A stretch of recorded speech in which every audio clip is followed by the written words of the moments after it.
Hey everybody, I'm Ben Detweiler here, and I have a really special interview. I'm interviewing Jay and Shannon, and they are walking across the country against human trafficking. So, thanks guys for being here today. Thanks for having us. No problem. So, first question, why did you choose human trafficking as your platform cause?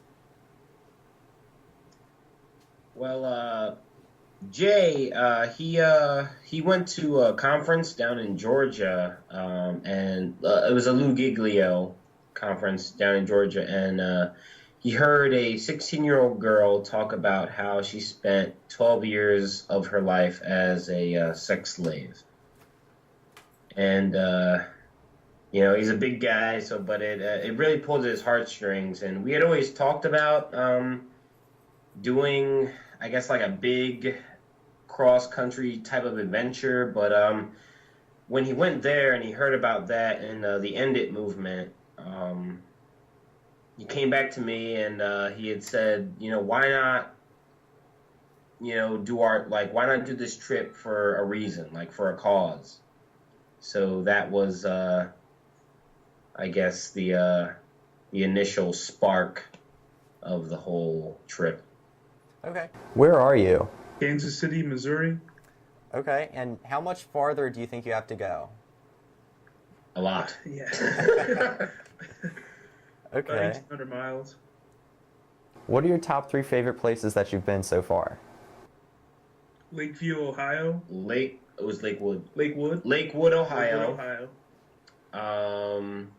Top 3. St. Louis for me. St. Louis, Missouri, and Well, this is his opinion. Chicago, Illinois. Don't listen to him. Chicago was awesome. Chicago was great. There's actually a lot of Norristown natives in Chicago who we got to meet up with, and it was great. They showed us fantabulous hospitality. I have family in Chicago, and Chicago was awesome. Despite we did have some difficulties with the postal service in Chicago, but those are our top 3. What was the most challenging thing that you've come across with your trip so far? Good question. Really good question. Heat? Nah. I guess sort of dealing with trying not to disappoint folks. Yes. Because it's two guys, two very, I'd like to say regular guys from Norristown and Very proud. regular. But trying to cross the country to speak out, but we're still, again, very regular guys. We have huge expectations now to not only fulfill this walk, but to sort of be above average. So way above average. It's pressure, I guess, if anything. But the cause and what we're doing it for, it makes it, I guess, a little more easier because we've learned to not be as prideful. The trip has humbled us in many ways. Unwillingly than I can even describe in words. how has Norristown influenced you to do this? I would like to, this isn't brown nosing by any means, but John Doyle has been a great influence as far as social justice goes, to see his activity in the community and his commitment to wanting better for students that have come from Norristown, like each of us has. It's really encouraging and inspiring to push for more than just settling.